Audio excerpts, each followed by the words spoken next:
From the art of the deal to keeping it real.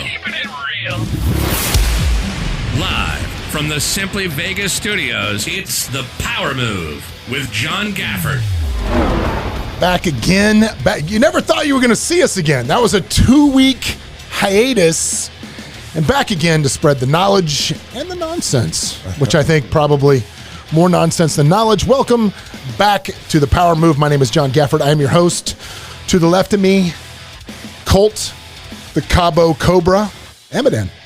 Blackout Cabo? Yeah, Blackout Cabo. There it is. I like the Bulgarian mongoose. It's going to be hard to top the Bulgarian mongoose. And with us, of course, always in the hot chair across is the Counselor Chris Connel. How are you, sir? Just trying to provide some advice. Trying to provide some advice, indeed. Legal or otherwise. Indeed. Now, first of all, man, if you were like, okay, dude, I'm in. Like, I'm all in with the power move, and then you guys bail on me. What's up? It's been 2 weeks. I get no episode. What happened? Well, spring break. Spring break happened. We went on a little bit of a hiatus. It was my 50th birthday, so we took a little bit of a break to go do that, which we'll recap that real quick because it was a pretty amazing time. It was an amazing trip. I'll say this: you only turn 50 one time. I guess you only turn one birthday every time, so that's how it is. But 50, I guess, was a big deal, and yeah, we just kind of went after it. And there were some bumps along the way. There were some problems. There were some good times. I would say, first of all, I agreed to take everybody down on my private plane. Yes, I say my because I do own a private plane. For those probably where I was going, there were some haters that were out there trying to insinuate that somehow. Now let me get straight. Let me be very clear with everybody. I can't say too much. I drafted part of that agreement. Listen, if I was gonna lie about possessing anything, it would be ungodly skills in the bedroom. I'd lie about that because that, I think, at least then it's hard to prove that you're lying. I mean, maybe my wife would know the truth.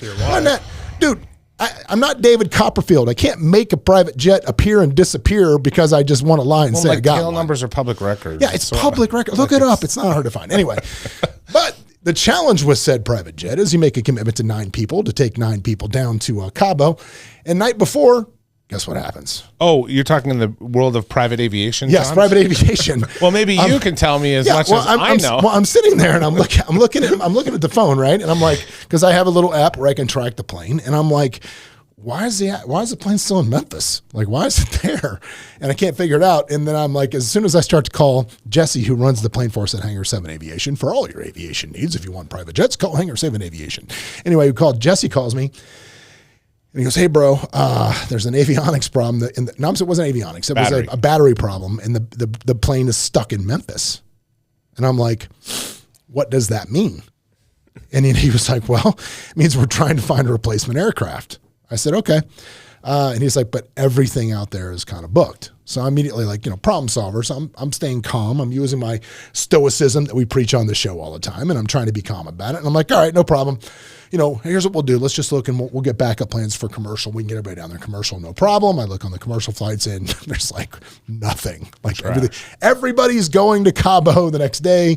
That's not going to happen. Except for you, the birthday Except for me. Yeah, it's not going to. Well, I couldn't get any guys down there. So we ended up having to bite the bullet on a very expensive replacement that, did not own the replacement, to have no interest in the replacement, got to pay to charter it just like anybody else would. And it was a big check. And it was here's my, now that we did it, here's my recap of that. Number one, I'm glad that I maintained my integrity and my promise to all of you guys to get you down there the way that we did. Thank you for that, by the way. We appreciated that. Yeah, and then significant difference. I had the coyote taking us down after that didn't work out. And then number 2 was the second that I got on that plane. Look, we have a private jet, and it's a private jet, dude. It is a private airplane. No. The one we have. The one we have. Yeah. It's a nice plane. It is a serviceable plane. It is, for those people that have never flown private, it's amazing. But the plane that we wound up with to go down to Cabo, it was the damn Kardashian plane. It was just it was out of control. And the second that I got on, we looked like the Kardashian. Well, yeah, the second I got on, I was like, immediately that cost was like, you know what? You only live once, man. I can eat it. So once. Let me say 2 things about that whole experience. Not to throw you off the track. Yeah, go ahead. So first things first, private aviation is the most expensive hobby you will ever get into. Yeah. Now, John, your issue is a battery. Now, it's not like your car when you can just put a trickle charger on it, get it going. Even if you have a good battery, it has to be signed off by an FAA certified mechanic. Literally anything goes wrong, right? And you have to figure out whether it's part of the essential equipment. As a pilot, we've had to go through these things and mark which things on our plane are necessary and which ones you can fly without. Right. But there's certain steps you have to take, even with things you can fly without. Well, I'm guessing the battery probably one they had to have. Well, batteries aren't that big a deal when you're flying already because your engines are controlled by magnetos. Right. But anyway, I don't want to geek out, but it's just one of those things that too late. You're geeking out. Too late. You're totally geeking out. Colt, you still wait, Colt? I saw you had a cocktail at lunch. I was worried you're not even making through this. Celebration. It was a good day today, guys. Oh yeah. What were you celebrating? Can you tell us on the air? Yeah, it's just another business venture. Good. Finally approved. So okay, good. There you go. Finally, yeah. We'll talk about it more later, but yeah, there you go. It's good. All right. Good. Colt's gonna walk and be like, I quit. I'm out here. No, it's not that. You got to diversify. I think all three of us diversify, and we have other stuff that people don't know about. People know us, you real estate, me as real estate, you as attorney, but I know all three of us have different diversification. Oh, exactly but right. Back to the plane, because I got two plane things after. I want you go ahead. No, I like your geeking out. All I can say is I love that I could get off of a plane with no shirt and a bottle of scotch and walk. That was the second part of it. The second part really of it matter once you got on. No. John had the foresight to buy literally everybody matching tracksuits from the movie The Gentleman. Magical. It was. I wore that up. It was magical. My favorite thing. I think one of my favorite parts was the video we made going down there. And Colt gets off the plane, rocking no shirt, bottle of scotch. And TS, good. Mexican immigration just looks at us like, okay, there's no way they have drugs because they're not even trying to hide. Like, we're not even going to bother searching these guys because there's no way they would be hiding a little more than this. No tienes la droga. They're like loco. Yeah, obviously they're all hammered, but they're not. They don't have any drugs. That's painfully apparent. No breakfast and 41,000 feet high and a bottle of scotch and a tequila shot does not mix. No, I get it. And so, we get the plane, we get to Cabo. And the houses are rolling in, which is great. And we had a great time, man. We had two big houses. I had, we ended up with, I think, 28 people were down for this. My family was there, which was great. Happy to have everybody there. And then it's cool because a lot of my friend groups got to meet my other friend groups. You guys got to meet my buddies from New Orleans. They got to meet you. It was just kind of a cool vibe of what we did, and it was fun. And there were some highlight moments for sure. One of my favorite moments. We'll go through what was your favorite moments on the trip. So one of my favorite moments is we have a little game we play when we go down there. And here's the game. This is probably going to make us sound like we're terrible people, but assholes, but you find the nicest person that you're with. Like literally, you pick if you have a group of 25 people, like who's the nicest guy here, right? And then that unfortunately, the great thing if you're an asshole like us, we don't get chose. Yeah, you don't get chose. So if you're nice in here with us and you ever go to Cabo, this could happen to you. Who's the nicest guy that we haven't already done this to? Yeah, exactly. So who's the nicest guy? That's a good point. Who's the nicest guy we haven't done it to? So anyway, what we do is 24 before you wait about a day into it, right? You're about a day into the trip, and then you go up to him in the pool, and you're like, "Hey, man, what did you say to the staff?" They're like, what? And you're like, no, I mean, because Colt, who speaks Spanish, obviously, I'm like, Colt overheard the staff, and they were super complaining about you, man, like being rude. About you. And they're like, what? I didn't do anything.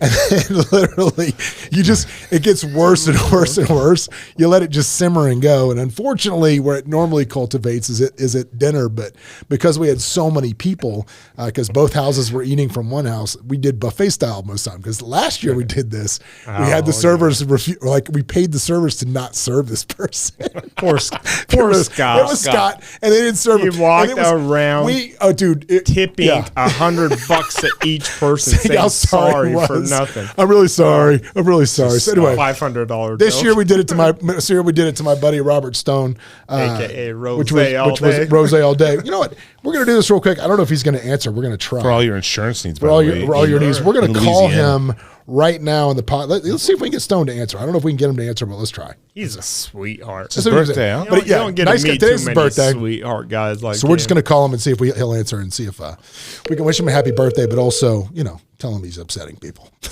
Stop being an asshole, Stone. Got to chill out. Sweetheart. He's for sure. a sweetheart So guy. what did you say to Chris Connell? What? Exactly. You're so I'm totally not ready. I can't mess with him. If he answers, we're doing it. Oh man, come on. Busy guy. This is why spontaneity doesn't work. Spontaneity is hard when you're doing a podcast because you plan spontaneity. This is Robert. I'm not by my phone right now. But please leave a message and I'll give you a call back as soon as I can. Thank you. Here we go. At the tone, please record your message. When you've finished recording, you may hang up or press 1 for more options. Hey, Stone, what's up, man? I want to call and wish you a very happy birthday. But I also wanted to ask you, what did you do to Connel? Because, I mean, he was, wouldn't stop talking about it. I mean, I don't know. Anyway, cool. Hope you have a good birthday later. You know what? Sometimes a voice message is going to just have to suffice, and we'll go with that. But he was so, the great thing about people that are genuinely that nice is they've never had that happen in their life. Ever. So they just dwell on it and are you guys sure? Is it me? Or it can't be me, right? I don't know. Oh, he was for the whole day. Just completely spun over it. I have a thing where I particularly care about how service staff view me. Yeah. So if somebody said that to me, it would actually be very upsetting to me. If that ever got around on me, I would be completely defensive. See, now I feel like we've blown it. You did kind of blow it. Yeah, this is why I'm so cavalier. This is why I'm so cavalier about the joke. It's the one thing we could have gotten you with. Colt thinks he's like, oh, we're a bunch of assholes. Like, no. I would be particularly upset if I thought I'm not an asshole to staff. Put out by that. Asshole to speaking of you being an asshole, though, one of my personal favorite Cabo moments. One of my personal favorite moments. Me being an asshole? No. If Connell being an asshole, with my personal favorite. So we're at this beach. We're at this beach club down in Cabo. We're at a beach club, right? And Chris decides to get a random foot massage from it looked amazing. The roaming foot massage people, right? So as Chris is getting 11 out of 10, by the way. So as Chris is getting a foot massage, right? And she's into the calves. I mean, she's deep in there, whatever. I lean over to his wife and I go, hey. Because he's got his shirt over his face, so he can't see. Sleeping. So he's not getting blinded. So I go over to Caitlin, his wife, and I say, "Hey, why don't you run down there and sub yourself in for the masseuse and start running your hand up his pant leg and see how long it takes him to react?" And she's like, "Okay, cool. We're gonna do it. He's gonna kill us. It's gonna be real funny until backfire." I had to talk her into it for a minute. It took a minute. If I had to ask her to go do something like that, she's like, "No way." No, so she goes down there and she does it, and I'm not gonna lie. She was deep before but to the point where she started to get concerned, like you should totally be upset, like pants 6 inches ago. Pants on. But she was like, you should have been upset six inches ago. Not now. Oh, that was hilarious because it did go pretty. Yeah. She was deep in those shorts, buddy. She never got past shorts. No. She was that hand was upper thigh where you do carry all your stress. In my defense, I did wake up pretty startled though. You did. But then she comes back and she's like, wait, he let that go way too long. I'm like, literally this was supposed to be a joke and now she's mad at you. Here's the thing. When you have assholes for friends though, she could have literally brushed against my knee and I would have gotten the exact same response from you guys. Oh, you let that one go pretty I stand by my reaction. That's a good reaction. Stand by my reaction. I would say that was a highlight. Also, unfortunately for Colt, at said beach club, it was said beach club, we have 27 people with us, whatever it was. And your wife. 2 of which get food poisoning. My wife and Colt get food poisoning. I don't know if it's a bad thing, though. No? Because yacht day was the next day, and I felt like a skinny, sexy little model at the yacht day. So I don't know, but I tell you what, your wife, I think, was a little worse than me. Yeah. And I've never in my life thrown up so violently. I also got the same thing you guys all ate, by the way. What? But did you? Canadian jeans. Oh, that's it. No. You know what I love? My favorite part of you throwing up. So Colt gets violently ill from food poisoning. Yeah. And you know who this affected the most? You. No. His wife, who was furious that he was throwing up so loud. Oh, yeah. Did you not know that? Oh, yeah. I come in and John's like, I've been up all night. I'm exhausted. Poor Gidge, I think, got food poisoning. I've been up getting her stuff and everything. I'm like, me too, dude. I've been throwing up violently. I'm like, my wife comes in. Fucking, I ain't getting no fucking sleep. This guy's throwing up all goddamn night. I told him to go outside and... Oh, dude, my wife. Marry a Mexican, they said. Marry a Mexican. It'll be fun, they said. They'll be sympathetic to your... God bless her. God bless her. But, you know, those are tough people, man. And I don't have time for your bullshit. No, it was a highlight trip. I got a lot of amazing, cool stuff from all of my friends from gifts. I mean, it seemed like it was a Camus factory. Every time we had a meal, bottles of Camus were showing up on the table. It never stopped. That Pell? That was Pell. Bring like it two never suitcases stopped. forward. It never stopped with that. Thanks to Mr. Connell, I am now Lord John Gafford. I own 1 square meter of Scottish land. He is a lord. Can we talk about? Those are great gifts for people. I love it because you know what I mean. Because it's a story. It is. Like people the 2 months leading up to this, everybody's like, "What do you get, John? What do you get, John?" Right? And this is an issue you have with a lot of higher end clients or stuff. You can't. You get them nonsense. It's hilarious. You get them something that's funny that they can tell a story about. Yeah. That's why I love the flamethrower. I think that's such a great gift. Yep. No, there's no. Well, I mean, I could have practical use, I guess, if when the zombie apocalypse comes. But yeah, for the most part, that's just a fun gift. I'm going sword. Is it straight sword? You don't have to reload a sword. That's a good point. Axe. You're going axe zombie apocalypse? All right. There you go. All right. Now we know. Katana. But the gift man thing, like your star, like my sister gave me a star. So technically I could be Star-Lord Gafford. Star-Lord Gafford. Yeah. I could be a Sounds like a porn. Yeah. Darth Gafford. That could be me. Let's say you're Colt. Yeah. Darth Gafford. Anyway. You could be Darth. Yeah. So anyway, but I got that. I got a bottle of Pappy. Pappy. Dope. That was good. I got a buddy who in Canada reaches out to me like I'm some type of bourbon broker and is like, any of your friends want to buy this 23-year-old Pappy off me? It's how much? $5,000. Yeah, it's about right. Going rate for that bottle. Yeah, it's 51 something in the store. I got a bottle of that when I turned 40. It's down to about 2 shots. I thought we came over and crushed that one. We did. We did. It's down to 2 shots. I got 2 shots of that bottle of 23 left. John, it might have been at your 40th when we were. It might have been, but it's down to 2 shots. It's down to 2 shots left, and that will be a drink that I share with Hayden on his 21st birthday. Yeah, boy, I like it because I opened that bottle with my dad, who's obviously no longer with us, and that it will finish it with Hayden. That's how we're doing. That's pretty cool. Yeah, and we'll go from there, and that's how that worked with that bottle, which is awesome. But again, it was an amazing trip. It was so much fun. I was so grateful to do it, and then immediately you come back and you go on spring break. So I've been gone for like 2 weeks, man. I was at the beach for like 2 weeks, which I got to tell you, I worked every day pretty much. But the thing that I came back and I was fine for 2 weeks, and you can hear my voice right now. It's like literally getting smashed in the face with allergies as soon as I got back to Vegas. Dude. It has been so ruthless and so just not ending. It's like it made me want to leave for the first time ever. Like I got back, I'm like, oh my God, I don't want to live here anymore because of this. It was just it's been we wild. were talking about that when we got back from Cabo. Scott and I, same thing. It's just it's nuts. But I'll tell you something I did. Let's move this along. So something I did when I was in Anaheim this time, or I was in Newport. My wife, obviously Disney fanatic. We've all talked about how much my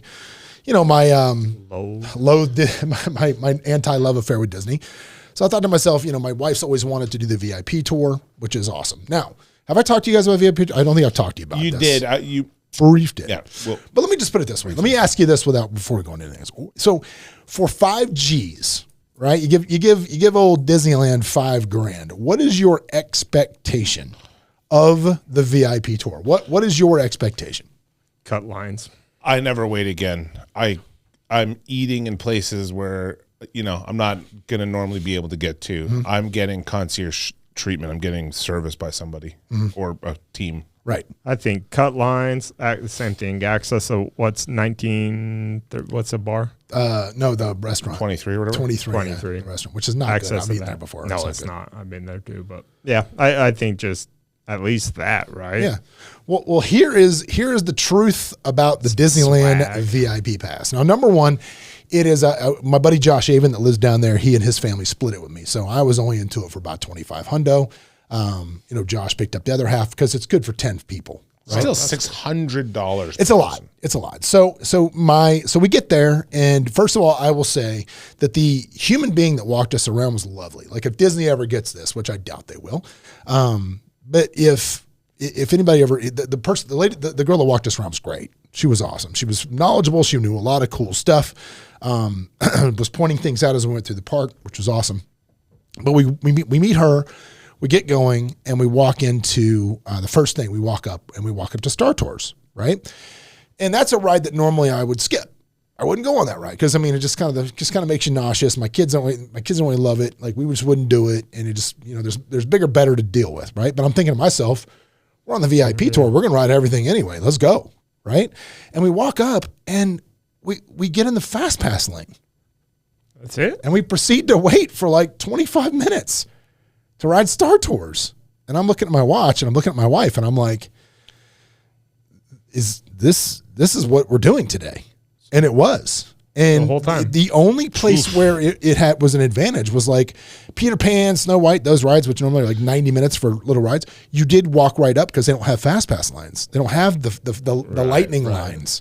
So you would walk right up. But everything else, it was essentially just like paying. Are like just you sit on a cart. But it still takes a while, right? In the fast pass lane, it still takes a while. So essentially what you're buying is a perma fast pass, which if you're slick with the fast passes, if you know what you're doing, it doesn't matter. Yeah. Like here's what we could have done exactly what we did for free. And here's how. All right. This is my buddy Josh's method, and I like it. I do like it. Well, hold on. Before you start putting this out there, do we want everybody to know? Do you really want this? Do you really want to say the name of your favorite restaurant and have it blow up? Do you really? Here's the thing. Well, we don't talk about here's the thing. Here's the thing. This is a specific situation you would have to be in to make this work. Okay. All right. Because anybody can get the Genie Pass, get the Fast Pass, right? So here's what you do. Like, for example, we went with another family. So we have two families, right? They get a Fast Pass, we get a Fast Pass. So you got to spend most of the day apart, but you're like, okay, you get a Fast Pass for Space Mountain, we're going to get one for Buzz Lightyear. Then when they go here, you go there, then you walk up and you're like, oh, we need a rider swap. And if they go, where's your baby? You just turn and point at anybody with a baby. That's what he does. He just literally goes, oh, there's my baby right there. They're like, I'm sorry, sir. That's a 60-year-old woman. It's like, no, it's a baby. He just looks like he's because they don't question. So he just gets the rider swap. And then they come off of this ride. You come off of this ride. You swap the rider swaps and you go again. Which the rider swap has been a ray of life for us because my daughter forever wouldn't ride everything. So we did do a lot. I mean, the rider swap is just part of what it is for us. And he's got two little kids too. So literally we just would have done that. We could have got the same experience. Can we honestly cut to the chase and say that Disney does not hold a candle to Six Flags anyway? No, not for rides, but just not at all worth. That's disappointing. I assumed you were going to come back and say, no other way to do it on Earth. Nope. Yep. I would. It was a waste of money. I would never do it again. It did not save me 1 second of time, really. Oh, that sucks. Because you're just standing in the fast pass line. And now you got to bullshit and talk to the girl, random. Yeah, they do have like an Uber choice where they're like, do you want them to interact with you and talk a lot, or do you just want them to kind of stand there and do nothing? So have you been to Universal Studios? I have. So you buy that VIP pass? Yes, which is totally worth it. Totally worth it. And you crush the lines. Yes. And you could fly through that park all day. I love that. They started saying, oh, you only get to use it once per ride. What? Yeah. Really? That killed it for me too, because it's like, well, now you're paying double to one time get a fast pass effectively to the front of the ride. The whole point of the mummy is I want to do it 10 times. I don't want to wait for it. Well, there's all these loopholes they've closed at Disney because people used to buy multiple tickets and go in and just do multiple fast passes. That was the point. You would go in with an extra ticket because people were like, I mean, literally, because think about it. You could buy an extra day pass to get multiple fast passes like they were, and it'd be cheaper than paying them for the VIP tour. Yeah, the VIP tour doesn't sound like a lot of value. No. Let me ask you this. Here's an intro. We're going to bring this up. This is going to be a touchy subject. I'm bringing it up because I got in a philosophical discussion with this. Now, first of all, I believe that if you park in a handicapped space and you're not handicapped, there's a special place in hell for you. Sure. I believe that. Okay. Here's the debate, because they had this service and this service has now been shut down at Disney, where you could there was ads running where you could get a this is so terrible, but I'm curious what you think. I feel like I already have an opinion. No, I feel like I'm going to take this. No. Where you could pay someone with a genuine handicap and their companion,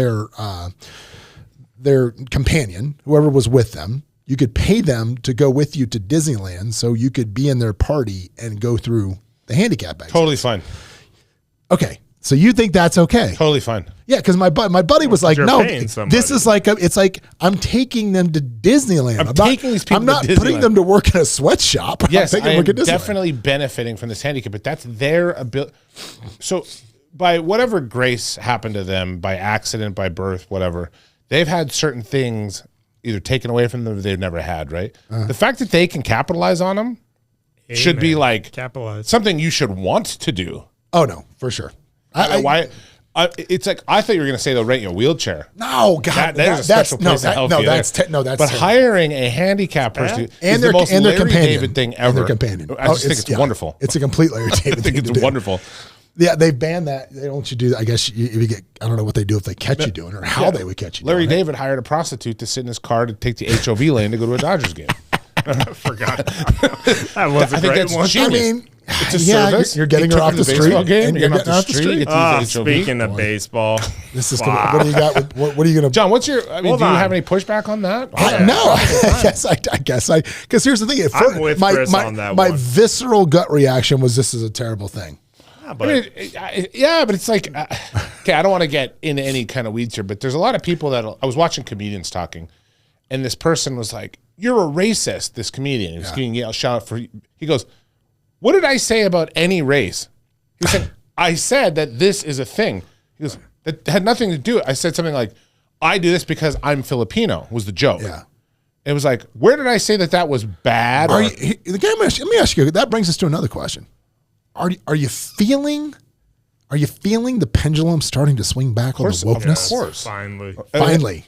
So feel it swinging hard back. It was always going to. Yeah. Hopefully it stops in a realm of reasonableness, but there you go. Hopefully it does. But people all of a sudden they go to a point where, like I said, I think there's a lot of people with good intentions. Yeah. And I'm somebody that I don't think race should ever be a factor in deciding anything. But this is going to, I was having this story. I have, very multicultural friends. And it's a lot of fun when your friends and you bullshit together about like even stereotypes with each other, right? Like they're breaking my balls for being an uncoordinated white guy. Yeah. And it's like, that's your friend. Now, I wouldn't I wouldn't look on it too kindly if other people were doing it. I didn't know them. Yeah. or what, I wouldn't really care, but I'm saying if it's your friend, that's a part of the spice of life, right? Is difference. Difference is a lot of fun. No, that's what makes everything good. When you have good intentions, difference is awesome. Yeah. Good intentions. You know what has bad intentions? Baseball. And do you know why baseball has bad intentions? Take us, Colt. Why does baseball have bad intentions? Do you have something important to say? No, go ahead. Go ahead. Fuck, worst first pitch fucking ever done. Was it the girl with the lacrosse stick? No. Wait, what? It was Tom fucking Hanks. Oh, what a legend. Boy. Tom Hanks. Wow, guys. No one saw him throw a first pitch? Was it a strike? Or did he just... Your buddy Pell sent it to me. The only first pitch I saw. The only thing. Okay, so Tom, go ahead with keep going. I didn't mean to cut you off. I thought it was going to be a general Tom Hanks rant. I didn't know there was a specific. So this weekend, he goes out. And of course, Tom Hanks going overboard on what Tom Hanks does. Instead of walking out waving and throwing a freaking pitch, he brings out Wilson. Yes. How lame. Like, bring out the worst character ever made. And then he sits there and the wind's blowing the ball away and Tom Hanks is acting like he's stuck on a desert island. John, you know why he thinks Wilson's the worst character ever made? Why is that? Because he doesn't watch Star Wars and never saw Jar Jar Binks. That's a good point. That's an excellent point.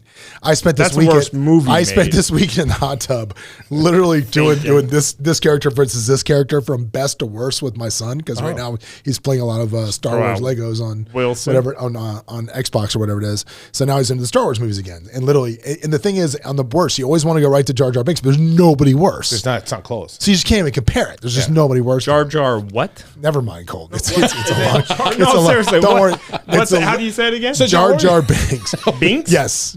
Funny thing happened. Jar Jar I'll put it this way. When we finally getting around to say you are the Jar Jar Binks of this podcast, just understand it's not it's not a compliment. Good. Yeah, it's not good. Anyway. But no, the first pitch I saw that was terrible. Well, not terrible, but I saw Billy Crystal, I guess, throwing out the first pitch like Billy at New York. Mets game. And he was kind of jerking around with it, I guess, and take it forever. And the starter for the Mets was furious in the dugout, yelling at him like, "Let's fucking go, man!" Really? Because he was. That's what they should have done. No, because he was warm and he had to go. Yeah. And now Billy Crystal's doing side stick up there on the mound, and this guy's like, "We gotta go, man!" I saw that and I was like, "Yeah." City Slickers, one of the best movies ever made. Boy. It's funny. Billy Crystal's immune from your criticism, but Tom Hanks catches it. Tom Hanks catches it. Good. Did you see? Dude, he was out there for like 10 minutes playing this, Wilson, come back. Tom Hanks, get over yourself, Tom Hanks. Get over for yourself. Sure, for sure. Well, when we come back, we're going to take a quick break. It's like COVID's coming back around again. We still have stuff to unpack that was happening the last 2 weeks, which is good. We're going to talk a little bit about the Airplane Jesus music. We're going to talk about confirmation bias. We're going to talk about, I got a big speaking gig coming up this weekend. And because of it, I went back and reviewed some Robert Kiyosaki books because I'm actually speaking with him this week. And I wanted to kind of, have some stuff to talk to him about. Sure. So I read his books again. And I'll tell you what I agree with, what I don't right now. We'll come back in just a minute.